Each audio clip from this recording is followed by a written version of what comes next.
2 अक्टूबर 2018 की दोपहर इस्तांबुल में सऊदी अरब के कॉन्सुलेट के दरवाजे बंद होते हैं और अंदर एक ऐसा सनसनीखेज वाकया रूनुमा होता है जिसने पूरी दुनिया को हिलाकर रख दिया। एक नामवर सऊदी सहाफी जमाल खशोगी कौंसल खाने में दाखिल होते हैं, लेकिन वो कभी बाहर नहीं आते। तुर्की की इंटेलिजेंस एजेंसी MIT को जब ऑडियो रिकॉर्डिंग्स और सैटेलाइट सबूत मिलते हैं तो वो एक रूह फरजा हकीकत सामने लाती है। सवाल यह है कि इस्तांबुल की इस तारीख दोपहर से शुरू होने वाली दुश्मनी आज 3 बड़े मुस्लिम ताकतों के नायाब और तारीखी दिफाई मुआहदे में कैसे तब्दील हुई। असल कहानी यहां से शुरू होती है। जमाल खशोगी के कत्ल के बाद तुर्किया के सदर रजब तैयब अर्दगान और सऊदी वली अहद शहजादा मोहम्मद बिन सलमान के दरमियान तलखी इस कदर बढ़ चुकी थी कि दोनों ममालिक के दरमियान तमाम आला सतही राब्ते मुनक़ता हो गए। तुर्किया ने आलमी सतह पर तहकीकात का मुतालबा किया, जबकि सऊदी अरब ने तुर्किया की मसनूआत के बाइकॉट का गैर रस्मी ऐलान कर दिया। मशरक़ वुस्ता 2 वाज़ेह धड़ों में तकसीम हो चुका था और दुश्मन इस तकसीम पर खुशी के शादियाने बजा रहे थे। लेकिन इस शदीद तारीकी में पाकिस्तान ने एक ऐसा किरदार अदा किया जो तारीख में सुनहरी हरूफ में लिखा जाएगा। पाकिस्तान के सऊदी अरब के साथ दहाइयों पर मुहित रवायती, मजहबी और दिफाई ताल्लुकात थे, जबकि तुर्किया पाकिस्तान का एक ऐसा दोस्त था जिसने हर मुश्किल में इस्लामाबाद का साथ दिया था। पाकिस्तान जानता था कि इन दोनों ताकतों की दुश्मनी से पूरे मुस्लिम दुनिया और खित्ते का सिक्योरिटी फ्रेमवर्क तबाह हो रहा है। यहां से इस्लामाबाद ने एक इंतहाई बारीक और सनसनीखेज सफारती मिशन का आगाज किया। पाकिस्तान की सिविल और अस्करी क़यादत ने खामोश सफारतकारी का रास्ता इख्तियार किया।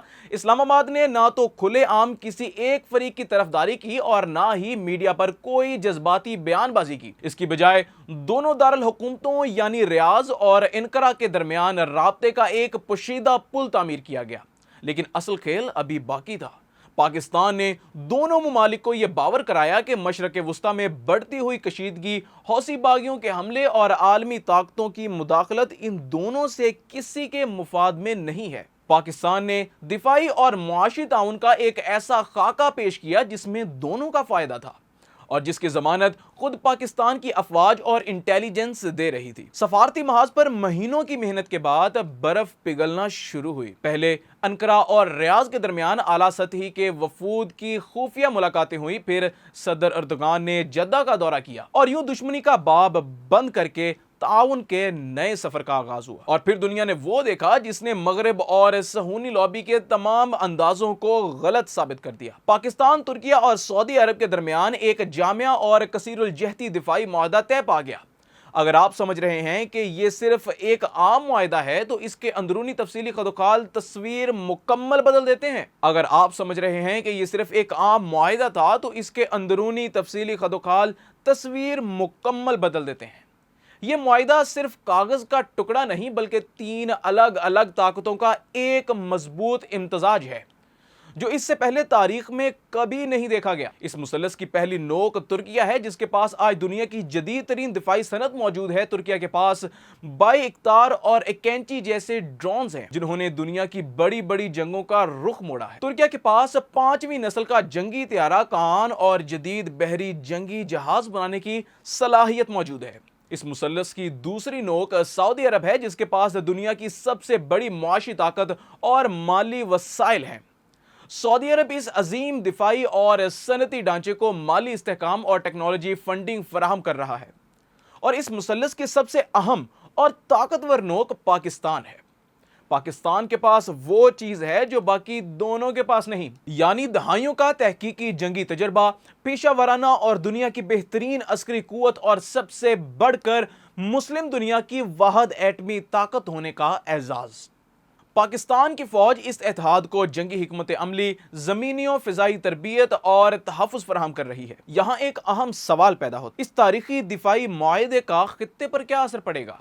इसका सबसे बड़ा असर यह है कि मशरक़ वुस्ता में ताकत का तवाज़ुन मुकम्मल तौर पर तब्दील हो चुका है। खित्ते में मौजूद जिन अनासिर और तंजीमों ने सऊदी अरब और खलीजी ममालिक को हदफ बना रखा था, अब इन्हें एक मामूली मुल्क से नहीं बल्कि 3 जबरदस्त ताकतों के यकजा ब्लॉक से निपटना होगा। इस मुआहदे के सामने आते ही दीगर मुस्लिम ममालिक में भी इस दायरे में शामिल होने की शदीद ख्वाहिश बेदार हो चुकी है। कुवैत और दीगर खलीजी ममालिक ने पहले ही इस नए सिक्योरिटी फ्रेमवर्क के तहत पाकिस्तान और तुर्किया के साथ ताउन बढ़ाने की बातचीत शुरू कर दी है। मगर असल हैरत तो अब सामने आती है। दुश्मन जो ये समझ रहा था कि जमाल खशोगी के कत्ल के बाद तुर्किया और सऊदी अरब कभी एक मेज पर नहीं बैठ सकते, आज इन दोनों को पाकिस्तान की छतर छाया में एक ही दिफाई प्लेटफॉर्म पर खड़ा देखकर दंग रह गए हैं।